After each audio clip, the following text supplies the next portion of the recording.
Well, hey guys, welcome back to the Base Piper channel. I'm sitting out here in my garage after cutting the grass in about a 93-degree heat index day today. Humidity's up. We're having a we're having a cold front come through compared to the last few days, especially last week with 102 and 103 heat index. Of course, I know some of you guys in some of the states you are at, you all have it a lot hotter than that. But man, it's rough out there. But I'm having to do it to fight the rain. And Base Piper, I keep my grass about 3 inches where I get a good height and cushion on it. But the problem with that is your yard looks nice, but you have to mow it at least around here twice a week instead of once a week. And when you get rain like we've had, I thought somebody was on the side there, over the last few days, every afternoon. You try to wait because you wait till the ground gets dry. You don't want to ever mow if you don't have to with wet grass. That's not good for your mower. And so by the time the grass dries out around 1 or 2 o'clock, well, here comes the storms. And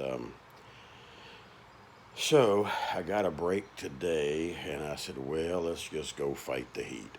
And so the only thing I got left to do is to get my grass blower, crank that up, and get all the junk off the sidewalk and driveway, and I'm going to be done for a few days anyway. But hey, I want to get on here and just let you guys know. A shout out to Ethan Parsimonious Piper. Ethan, thank you so much, buddy, for the shout out for Joshua Bennett that we've been praying for, the young man who broke his neck and is paralyzed. I just want to give y'all an update. I talked to his father yesterday, and he was able to pass the test for swallowing. So he can take food in and swallow. He's still on a ventilator. They take him off about an hour to 2 hours a day. He's got one side, I think it's his left lung, that still is not working right. And with the C5 that was abbreviated, I mean, it was just blown out. That controls your muscles for your breathing. So they've got to retrain his muscles and all of that, from what I'm understanding, to be able to get back breathing on his own. But he's making baby steps, and but he's nowhere out of the woods. So be praying for them. I talked to his dad, and his dad said, yep. He said, we got to go to the bank now and get a loan and try to now remodel our first floor, reconstruct all of that, because once he gets out of rehab and he gets back home,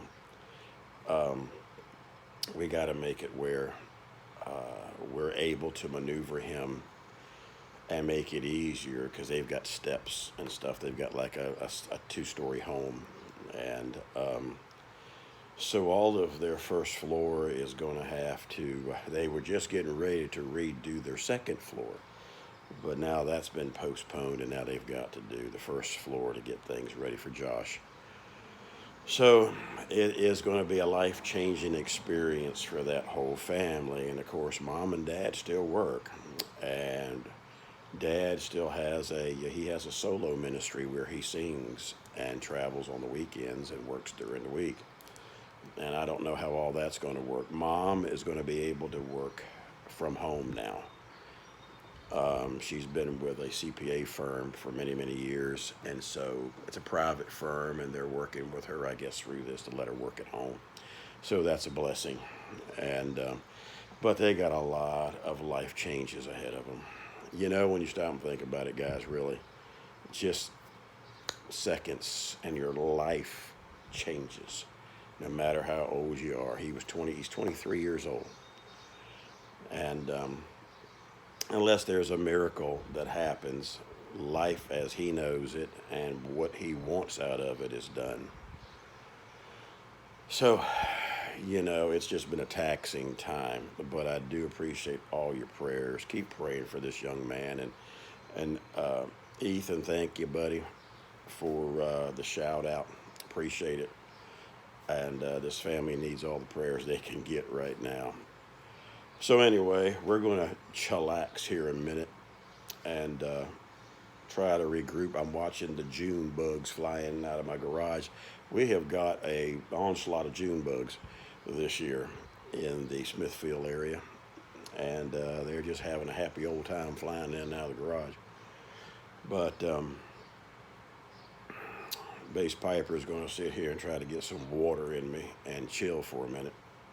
And something I'm finding out, I trying to do stuff at 61 that I did at 31 is a little different. 41 too. What's up with that? And yes, I'm growing my beard back out. Somebody asked, what in the world happened to your beard, man? Bass Piper, I've learned I got to stop being hard-headed. I can't trim my beard and cut my beard in unless it's right here, especially with my new glasses. If I'm in the mirror, I've got to try to get all back here. Well, to do that, you got to cock your head. When I cock my head in these progressives, they get blurry. You get a stage of your glasses that gets kind of blurry. That's why with progressives, you can't just cut your eyes a lot of times to the side. You got to turn your head.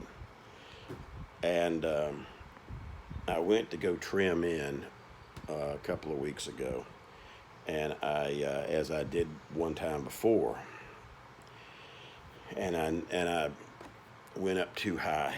And to fix it, it'd have been way too high to go all the way around. It would look like poo-poo. So I said, well, let me just cut the thing and make a Van Dyke.